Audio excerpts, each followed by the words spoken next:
오늘은 시편 11편 1절부터 7절의 말씀 통해서 기초들이 무너지면 이란 제목으로 하나님 말씀 같이 나누도록 하겠습니다. 요 11편은 다윗의 시예요. 근데 어떤 상황에 기록했는지는 정확하게 알 수 없어요. 다만 추정하기로는 사울에게 쫓길 때가 아닐까라고 사람들이 추정을 하는데요. 그 이유가 뭐냐면 다윗이 사울에게 쫓길 때 사울에게 사용했던 표현하고 좀 비슷해요. 오늘 본문 1절이 사무엘상 26절 20절에 가면 그런즉 이제 주의 얼굴 앞에서 내 피가 땅에 떨어지지 아니하게 하소서. 사람이 산에서 자곳의 한 마리를 사냥하는 것 같이 이스라엘 왕이 벼룩 한 마리를 찾으러 나오셨나이다 하니라. 근데 오늘 1절도 보면은 뭐라고 그래요? 어찌 너희가 내 혼에게 이르기를 새같이 너희 산으로 도망하려 하느냐. 근데 뭐 굳이 사울에게 쫓길 때가 아니더라도 다윗의 시편인 것은 분명하고 다윗의 대적들은 많았잖아요. 다윗이 대적에게 쫓기고 있는 어려운 상황임은 분명하죠. 근데 11편에 좀 특이점이 있어요. 그게 뭐냐면 지금 이렇게 대적에게 쫓기고 있는 상황인데 여기서 막 부르짖거나 또 하나님 앞에 막 의문을 토로하거나 막 이렇게 질문하거나 그런 내용이 없어요. 보통은 쫓기거나 막 대적들에게 막 고통을 당하면 하나님 앞에 부르짖거나 하나님 앞에 왜 그런지 막 질문하거나 그렇잖아요. 근데 그런 내용이 없어요. 처음부터 마지막까지 하나님에 대한 신뢰와 확신으로 가득 차 있다. 특히 11편은 대화 형식으로 시작하거든요. 대화 형식으로. 대화 형식이라고 생각하고 보면은 1절부터 좀 잘 이해가 되는데 그렇지 않고 1절부터 읽으면요 크게 잘 와닿지가 않아요. 11편은 대화 형식으로 시작되고 다윗과 다윗 주위에 있던 자들의 대화로 시작됩니다. 우리 1절 한번 보겠습니다. 악장에게 준 다윗의 시. 내가 주를 신뢰하거늘 어찌 너희가 내 혼에게 이르기를 새같이 너희 산으로 도망하랴 하느냐. 지금 다윗에게 원수들이 쫓아오는데 다윗이 어디로 피했어요? 주님께로 피한 거예요. 자, 믿음을 가지고 주님께로 피했습니다. 왜냐하면 그곳이 가장 안전한 곳이라고 다윗이 판단했기 때문에. 그 말은 뭐예요? 다윗은 주님을 가장 신뢰합니다. 세상에 어디에도 다윗에게 안전이라는 신뢰를 주지를 못했어요. 오직 누구만 주신 거예요? 그 신뢰를 주님만이 그 안전이라는 신뢰를 주신 거예요. 그래서 좀 비상식적이고 이해가 안 되는 선택일 수 있지만 다윗은 주님께로 피한 겁니다. 그런데 다윗 옆에 있던 자들이 뭐라고 해요? 그러니까 대적이 쫓아오는데 다윗이 지금 주님께로 피한 거예요. 근데 주위에 있던 사람들은 야, 그걸로 되겠냐? 그렇게 피해가지고 피해지겠냐? 야, 그걸로는 좀 부족하지 않겠냐? 차라리 새같이 산으로 도망해라. 다윗이 뭐라고요? 야, 내가 지금 이 상황에서 가장 안전한 주님께로 피했는데 지금 나한테 무슨 말을 하는 거냐? 뭐? 새가 돼서 산으로 피하라고? 야, 내가 믿음으로 피했는데 지금 너희들이 나의 믿음에 대해서 지금 뭐라고 하는 거야? 지금 이런 대화예요. 이해되시죠? 그랬더니 다윗의 친구들, 그 주위에 있던 자들이 2, 3절에서 이렇게 얘기하는 거예요. 보라, 사악한 자들이 활을 당기고 화살을 시위에 먹여 마음이 올바른 자를 쏘려 하는도다. 기초들이 무너지면 의로운 자들이 무엇을 할 수 있으리요? 대적들이 쫓아오는데 다윗이 어디로 숨었다? 주님께로 숨었다. 믿음으로 선택한 거예요. 여기에 대해서 친구들은 뭐라고 한다? 야, 그거는 좀 아닌 것 같은데? 좀 그거 부족한데? 그걸로 되겠어? 차라리 새가 돼서 산으로 도망가. 새처럼 산으로 도망가. 그때 다윗이 뭐라고 했다고요? 야, 내가 주님께로 피했는데, 내가 믿음으로 이 길을 선택했는데 너희들이 내 믿음에 대해서 어떻게 그렇게 얘기할 수 있어? 내가 가장 안전한 주님께로 피했는데 어떻게 그런 식으로 말할 수 있어? 그랬더니 친구들이 뭐라고 했다고요? 야, 팔자 좋은 소리하고 앉아있다. 너 지금 상황 파악이 안 돼? 야, 지금 대적이 활시위를 딱 당기고 있거든? 이거 손을 딱 넣는 순간 그 화살이 날라와서 네 심장을 관통할 텐데 야, 너 끝장나고 나면 네가 할 수 있는 게 뭔데? 그 말이에요. 지금 기초들이 무너지면 뭘 할 수 있냐? 너를 지켜주는 최소한의 단위들, 그것마저 무너지면, 그 마지노선까지 무너지면 너 뭘 할 수 있어? 그게 뭐 도덕이든 사회의 법이든 질서든 뭐 최소한의 안전장치든 경제든 뭐든지 간에 너의 그 마지노선까지도 무너지면 네가 도대체 뭘 할 수 있는데, 그런데도 우리 말을 안 들어? 주님께로 피하면 된다고? 믿음이면 된다고? 정신 차려. 이런 얘기예요. 우리 생활에 조금 적용해서 보면 우리 생활에 막 생활의 압박이 와요. 환경의 압박이 오고 막 건강의 압박이 와요. 근데 그때 믿음을 붙드는 거예요. 우리는 주님을 신뢰함으로 말미암아 믿음을 붙들었어요. 세상 방법이 아니라 주님의 방법대로 이거를 헤쳐나가기로 결정한 거예요. 근데 그랬더니 주위에서 뭐라고요? 야, 주의 이름 부른다고 빵이 나와? 주의 이름 부르면 밥이 나와? 네가 그렇게 무릎 꿇고 앉아있는 시간 동안, 기도하는 동안 문제가 해결되니? 야, 차라리 무릎 털고 일어나가서 일을 해. 차라리 무릎 털고 일어나서 도움을 구해, 사람들한테. 그게 뭐 세상 방법이든 무슨 방법이든지 간에 일단 살아야 될 거 아니야. 야, 기초가 무너지면 네가 뭐 할 수 있는데? 그때는 하나님 할아버지가 와도 못해. 그거를 자꾸 지금 이 다윗의 주위에 있는 자들이 계속해서 얘기하는 겁니다. 여러분, 우리 이번에 사경회가 있잖아요. 우리 교회는 장사하는 분이 계시지 않죠? 근데 제가 예를 들어보는 거예요. 만약에 이번 사경회 때 여러분, 명절 대목이라는 말이 있잖아요. 명절 대목 정말 중요하잖아요. 어떻게 보면 1년 중에 명절 대목을 잘해야 돼요. 그래야만 큰 이익을 얻을 수 있습니다. 근데 장사하는 분이 만약에 저희 성도님 중에 계신데 사경회 때, 추석 때 명절 대목을 위하여서 장사하러 가지 않고 사경회에 와서 앉아 있는 거예요. 어때요? 참 재정적인 압박이 나를 쫓아오는데 그 대적을 피해서 그는 사경회로 도망간 겁니다. 그때 주위에 있던 자들이 뭐라고 하는 거예요? 아이고, 김씨는 죄송합니다. 아무튼 김씨, 그래가지고 되겠어? 명절 대목이 1년에 몇 번이나 했다고, 이거 놓치면 1년 장사 끝나는 거야. 김씨 정신 차려. 그거 앉아있으면 뭐 밥이 나와 빵이 나와 뭐가 나와. 여러분, 학생들 시험기간이 있잖아요. 또 고3들은 수능도 있고. 근데 예배 안 빠지고 다 참석하는 거예요. 새벽기도도 참석하는 거예요. 막 주위에 있던 친구들이 뭐라고요? 야, 이 바보 같은 놈아, 그럴 때 영어 단어 하나도 더 해요. 그런다고 시험 성적이 올라가? 그런다고 뭐 잘 되겠냐? 너 시험 망치면 어떻게 할 거야? 너 수능 떨어지면 이번에 어떻게 할 거야? 여러분, 뭐라고 대답하시겠어요? 여러분, 욥에게 아무것도 남지 않은 상황, 그 상황에서 또 욥은 어디로 피해요? 친구들한테 피한 것도 아니고 아내한테 피한 것도 아니고 어디로 피한 게 아니라 온전히 주님께로만 피했어요. 욥이. 그때 옆에 있던 아내가 그걸 보면서 뭐라고 해요? 야, 이 양반아, 차라리 하나님을 저주하고 떠나라 그래요.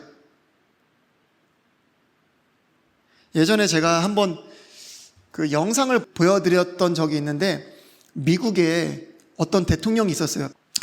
그 대통령이 방송에 나와서 뭐라고 했어요? 하나님의 말씀을 이렇게 갖다가 얘기하면서 이 말씀대로 우리가 살면 우리의 안전은 위협받는다. 우리나라 망한다 그래요. 근데 신정 국가에서의 그 말씀의 적용과 또 문맥상의 그러한 고려 없이 그 말씀을 곡해해가지고 그렇게 얘기한 겁니다. 그때 사람들이 뭐라고요? 그런 환호가 없어요. 난리가 납니다. 여러분 주위에 그런 사람 없어요? 어떤 일을 하는 데 있어서 또 어떤 압박 가운데 주님께로 피하고 믿음으로 선택하고 미련해 보이고 답답해 보일 수 있죠. 주위에 있는 사람들이. 그래서 아이고 바보 같은 사람, 어리석은 사람, 어째 그렇게 답답하냐 하는 짓이, 그런 얘기 들어본 적 없으세요? 여러분, 안 믿는 사람은 당연히 그럴 거예요. 근데 지금 이런 얘기를 하는 사람들은 누구예요? 다윗 주위에 있는 사람들이란 말이에요. 여러분, 우리가 지금 문제가 없을 때는요, 다 같이 믿음을 노래해요. 다 같이 현실보다는 믿음을 얘기한다고요. 근데 진짜 현실의 압박이 다가오잖아요? 그러면 같이 믿음을 외치던 사람들도 믿음보다는 뭘 외쳐요? 현실을 외친다니까요. 야, 우리 아이는 학생으로서 공부 참 중요하죠. 그런데 아이에게 더 중요한 거는 신앙을 유산으로 물려주는 거야, 그렇게 외치던 사람도요, 아이의 성장 가운데 어떤 진학이나 직장이나 이런 현실에 딱 부딪히잖아요. 믿음이 온데간데 없다니까요. 현실밖에 안 남아요. 여기서 또 우리가 하나님 앞에 주시니도 여호와시오 취하실리도 이러다가 진짜 재정의 압박이 찾아오잖아요. 믿음보다 현실을 선택한다니까요.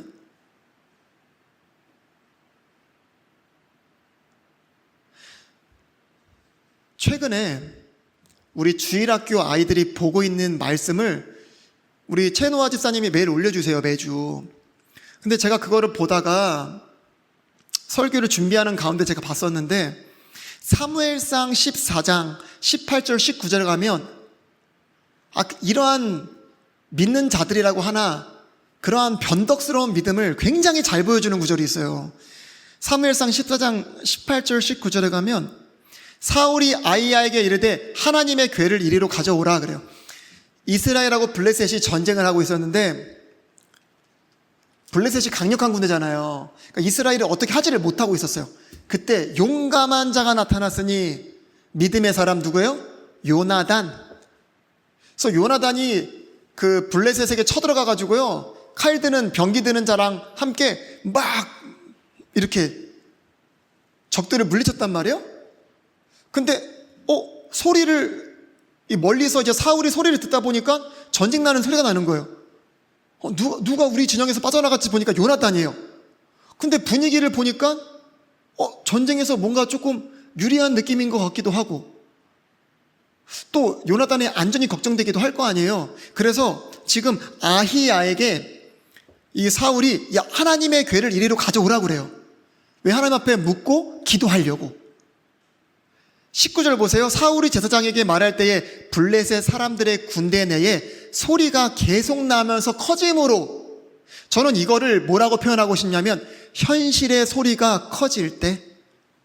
그러니까 내가 처음에는 믿음의 소리를 막 낸단 말이에요, 사람들이. 근데 현실의 소리가 점점 커지면 커질수록, 나를 쫓아오는 압박이 커지면 커질수록 현실 앞에서 믿음이라는 게 되게 불필요하게 느껴져요. 보세요. 사울이 제사장에게 말할 때 블레셋 사람들의 군대 내의 소리가 계속 나면서 커지므로 사울이 제사장에게 이르되 뭐라고요? 야, 치워라.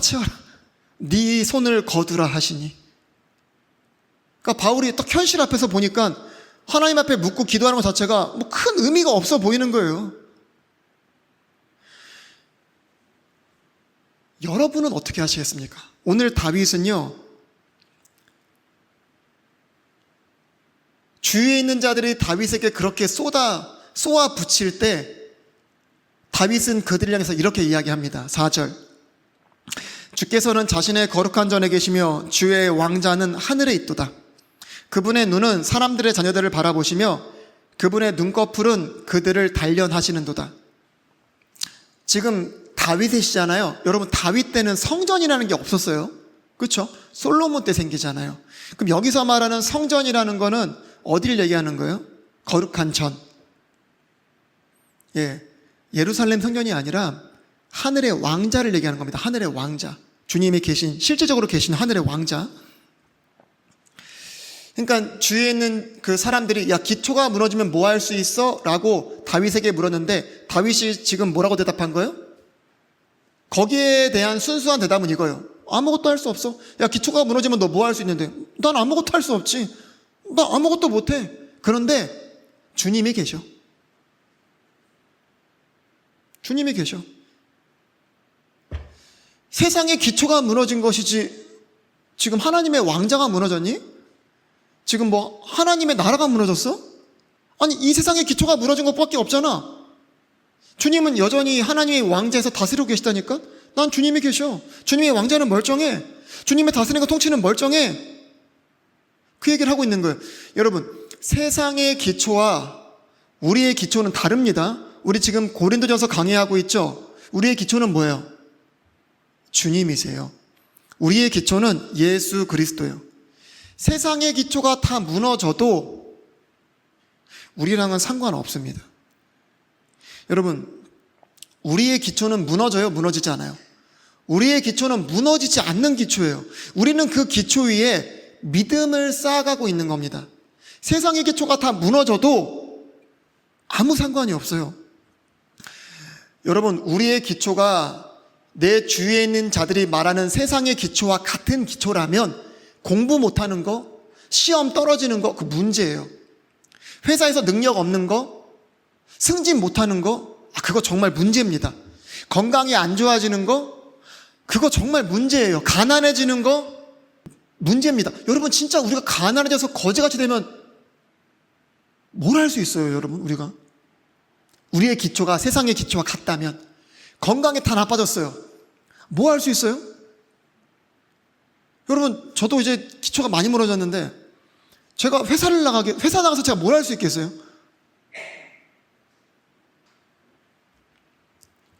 여러분, 제가 주님께 피하면 공부를 잘하게 되고, 승진하게 되고, 부하게 된다는 얘기를 하고 있는 게 아니에요.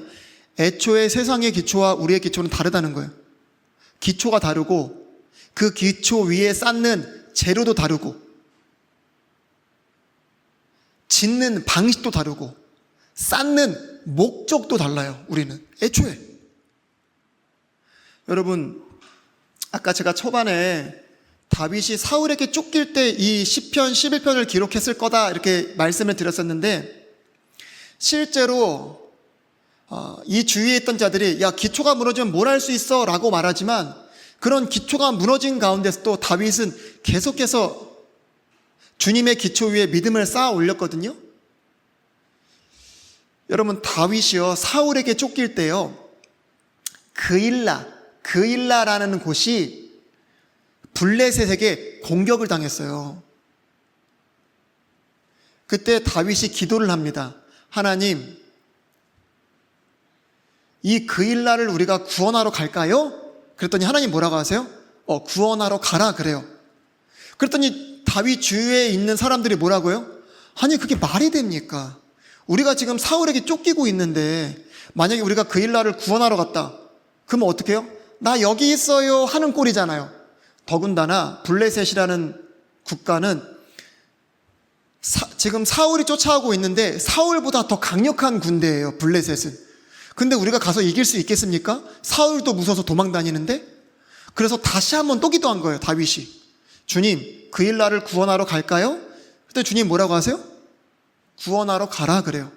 그래서 가서 그일라를 블레셋으로부터 구원해요. 근데 어떤 일이 발생이 됐냐? 아니나 다를까 사울이 그 소식을 듣고 다윗을 잡으러 오는 겁니다. 근데 다윗이 그 소식을 들은 다음에 뭐라고 하냐면, 주님, 여기 있는 그일라 사람들이 우리를 사울에게 넘겨줄까요? 그랬거든요.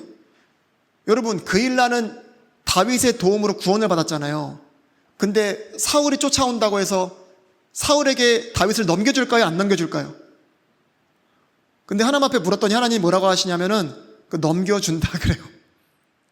그러면 주위에 있는 사람들이 뭐라고 하겠어요? 아니, 거봐라, 오지 않았어야 되지, 와서 우리가 얻은 게 뭐냐 그래요. 그리고 나서 다음 장쯤 가잖아요. 사울을 죽일 수 있는 기회가 와요. 그러니까 세상의 기초를 쌓는 자들의 입장에서 보면은 그일라를 구원하러 간 거는 아무런 의미가 없는 일이었어요. 그렇죠? 더군다나 그런 자들에게 사울을 죽일 수 있는 기회는 어떤 기회예요? 최고의 기회죠. 더 이상 도망가지 않아도 되는 거잖아요. 사울을 죽여버리면 이젠 나에게 찾아온 압박도 끝낼 수 있고 도망자의 삶도 끝낼 수 있고 더 나아가서 왕으로 설 수도 있는 그러한 기회예요. 그랬더니 주위에 있는 사람들이 뭐라고 그래요? 잘됐다, 잘됐다, 너무너무 잘됐다. 이거 하나님이 주신 기회다. 당장 죽여버리자. 다윗이 어떻게 하죠? 제가 지금 왜 이런 말씀을 드려요? 애초에 그들이 쌓는 기초와 우리가 쌓는 기초는 다르다는 거예요. 재료도, 방식도, 목적도. 여러분, 우리가 믿음으로 뭘 선택하고 믿음으로 살아가려고 할 때마다 이러한 유혹의 소리가 계속 들려요. 지금 다윗 주위에서는요, 믿음으로 선택한 다윗을 향해서 계속 유혹의 소리를 내지르는 겁니다. 새처럼 산으로 도망가라. 이거 하나님 주신 기회니까 이거 끝장내라. 다윗이 죽입니까? 옷자락만 살짝 베고 말아요. 창과 물병만 살짝 가지고 맙니다. 2번이나 살려줘요. 왜냐하면 다른 기초를 쌓고 있기 때문에.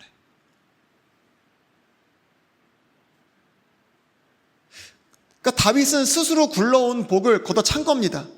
기초를 다시 튼튼하게 할 수 있는 기회를 스스로 걷어차버린 거예요. 여러분,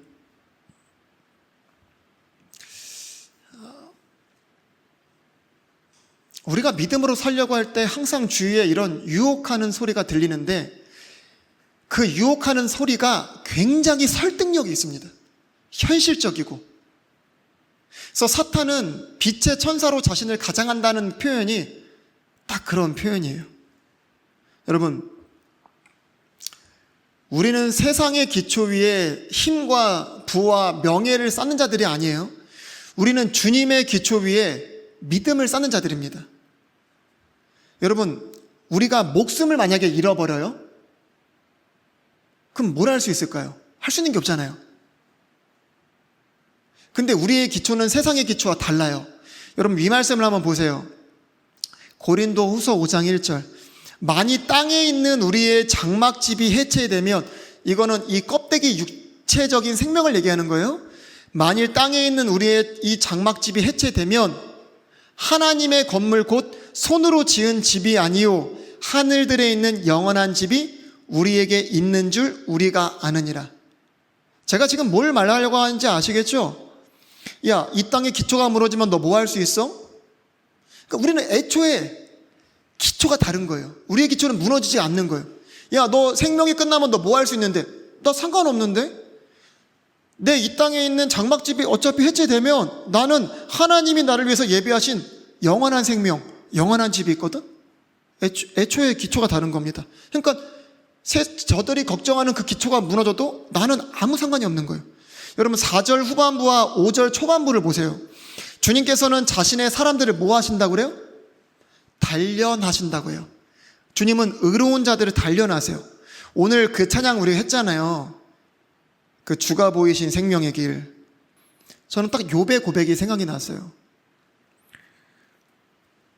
욥기 23장 10절에 보면 그러나 내가 가는 길을 그분께서 아시나니 그분께서 나를 단련하신 뒤에는 내가 금같이 나오리라. 여러분, 우리는요, 흔들리지 않는 기초를 붙들고 살아가다가 현실 앞에서 흔들리는 이 땅에서의 기초를 보고 그 기초를 넘어뜨리지 않으려고, 무너뜨리지 않으려고 그 기초를 붙잡고 아둥바둥 살아가요. 근데 주님께서 왜 그러한 우리의 기초들을 막 흔드실까요? 재정의 기초를 막 흔드시고 건강의 기초를 막 흔드시고 내가 의지하는 사람들의 기초를 막 흔들어 버리세요. 왜요? 그거 무너질 기초라는 거 가르쳐 주시려고. 그래서 흔들리지 않는 하나님의 나라, 흔들리지 않는 하나님의 기초를 주시려고. 그리고 더 나아가서 우리의 기초는 다르다고 했잖아요. 재료가 다르고 짓는 방식이 다르고 목적이 다르다고. 그래서 저는요, 이런 생각이 들어요. 우리가 주님의 기초 위에 믿음을 쌓고 있는데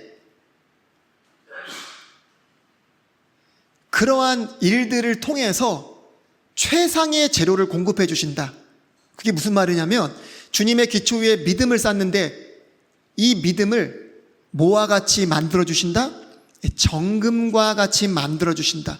최상의 재료를 공급해 주시는 장치가 뭐예요? 이러한 일들입니다. 욥기 23장 10절에 보면 그러나 내가 가는 길을 그분께서 아시나니. 그러니까 지금 다윗 주위에 있는 사람들은 이해를 못해요. 다윗이 왜 글로 가고 있는지. 근데 누구는 알고 계세요? 주님은 알고 계세요. 누구도 알아요? 다윗도 알고 욥도 알고 있어요.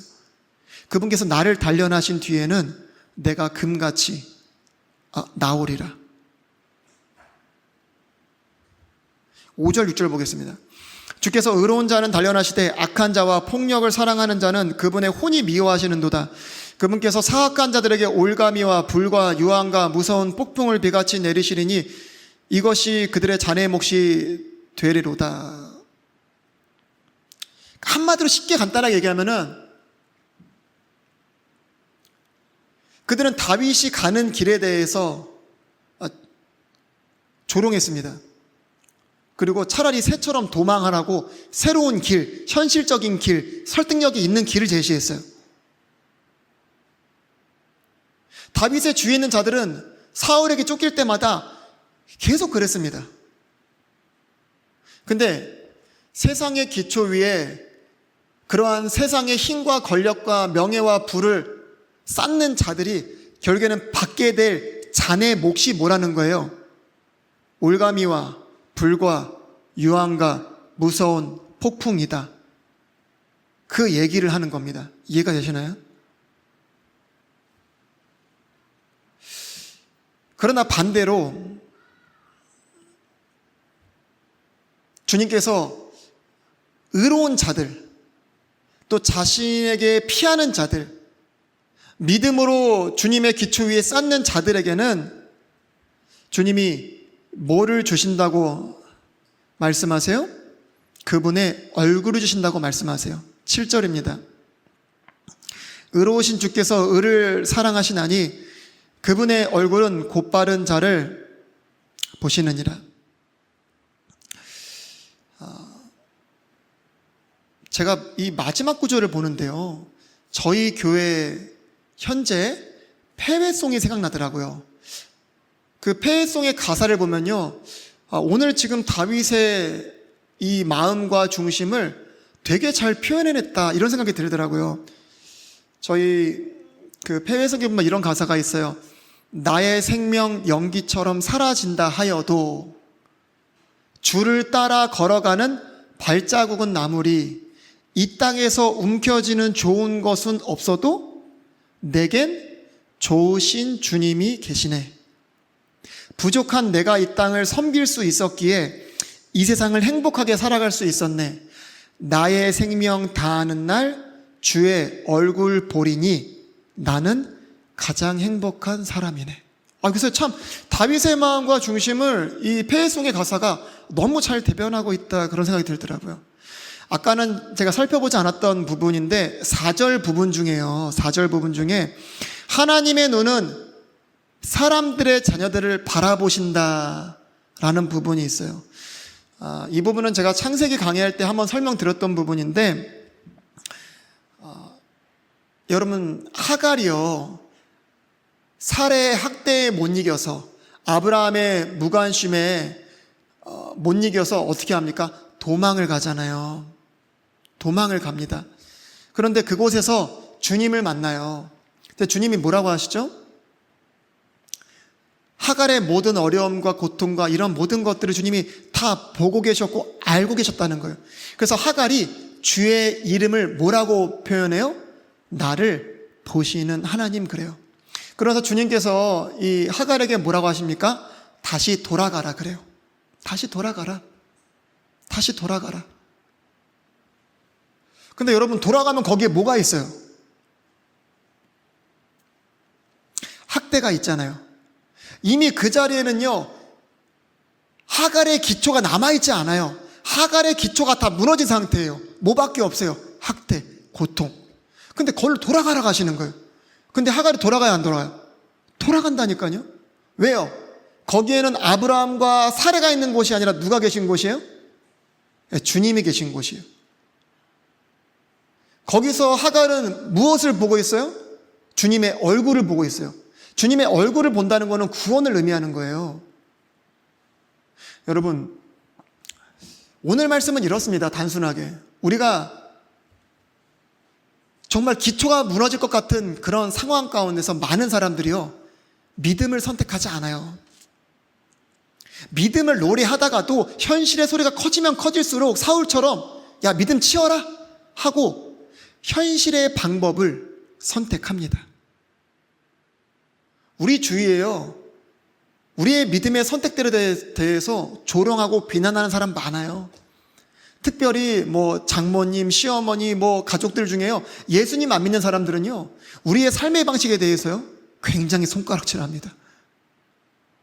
근데 때로는 그 말이 너무 설득력 있어서 한마디도 내가 반문할 말이 없을 정도로 설득력이 있을 때가 있어요.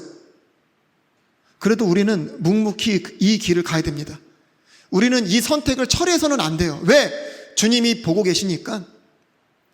우리가 이 땅에서 움켜쥐는 거 없어요.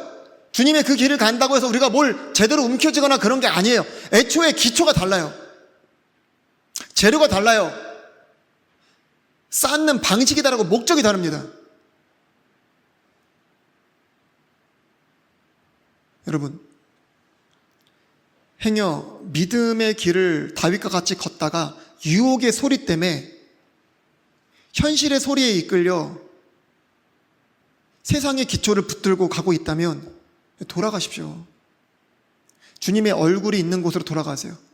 주님이 보고 계신 그 자리로 돌아가세요.